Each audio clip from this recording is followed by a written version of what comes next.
In this lesson video, we are going to discuss about the rendering engines available in Blender and also about the rendered viewport shading mode. First, let's start with the basic terms so we all have the same starting point. The term rendering in 3D computer graphics is basically a calculation process done by computer to output an image from the working 3D data. If you render multiple images, then these images can be combined into a video. So technically, the process of rendering an animation is the same as rendering a single image. You just need to do multiple image rendering to render an animation. The rendering process of a single image can take hours or even days, depending on the complexity of the 3D data. But it can also happen in just a split of a second. This is where the term real-time rendering comes into play. Basically, real-time rendering is the rendering process that can happen so fast multiple times in 1 second.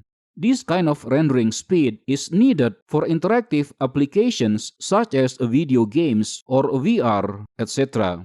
The next term is the rendering engine.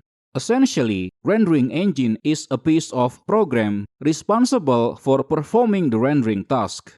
By default, Blender comes with 3 native rendering engines. To access them, we can go to the Properties editor and then open the Render Properties panel, which is this tab that has a camera-like icon. If you click here, you can see the 3 rendering engines available in Blender: Eevee, Workbench, and Cycles. If you installed a third-party rendering engine, you will see more options here. A quick explanation about each of these rendering engines. First is the Workbench. This rendering engine is actually what we have seen so far when we are in the wireframe view mode and in the solid view mode. Workbench is a real-time rendering engine that mainly focuses on providing users to work effectively in 3D viewport, so it is not designed to produce pretty pictures. It is more geared towards speed. Next is Cycles rendering engine. In contrast to the Workbench rendering engine, Cycles is built for outputting high-quality photorealistic results. It is a rendering engine comparable to any modern renderers such as V-Ray, Corona, Octane, Arnold, etc. Cycles can do all of these things because it simulates how light behaves in the real world, but it does so with the cost of the rendering time. Cycles is the slowest rendering engine compared to Eevee or Workbench. Finally, Eevee rendering engine. Eevee is the new kid on the block since Blender version 2.8 released. Eevee is standing in the middle between the Workbench and the Cycles rendering engines.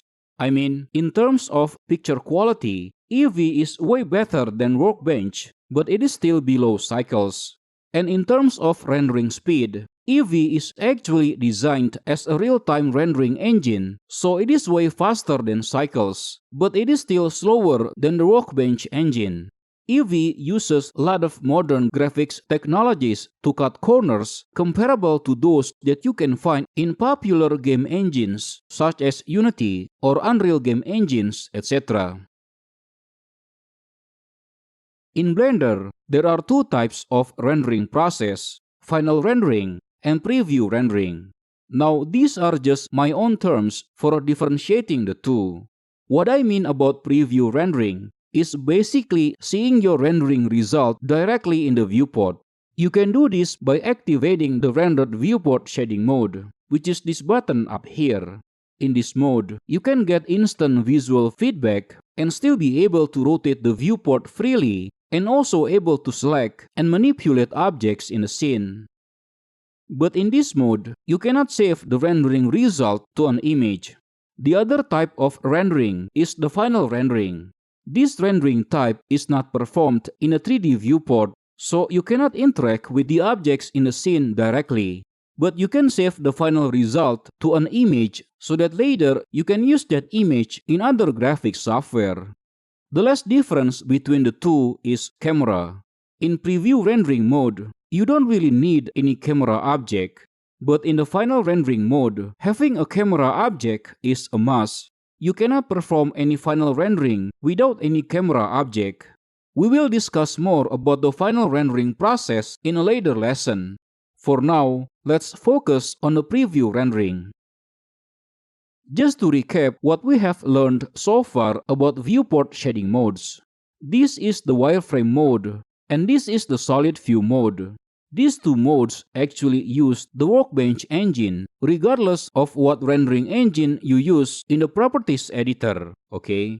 Next is the look depth mode or the material preview mode. This mode actually uses the EV rendering engine. So again, regardless of what rendering engine you choose in the properties editor, the look depth mode always uses EV rendering engine, okay?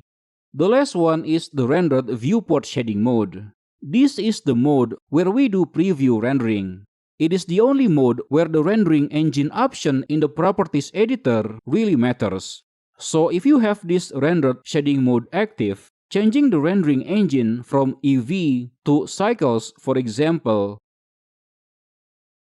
or to workbench, for example, really makes a big difference in what you see in the viewport. And these differences also show in the shading option. If we have the workbench active, for example, when you open the shading option panel, you will not see any settings that you can tweak in here.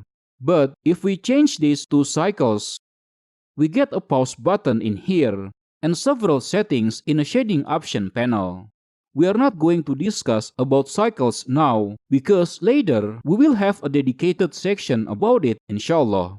For now, let's change the rendering engine back to EV.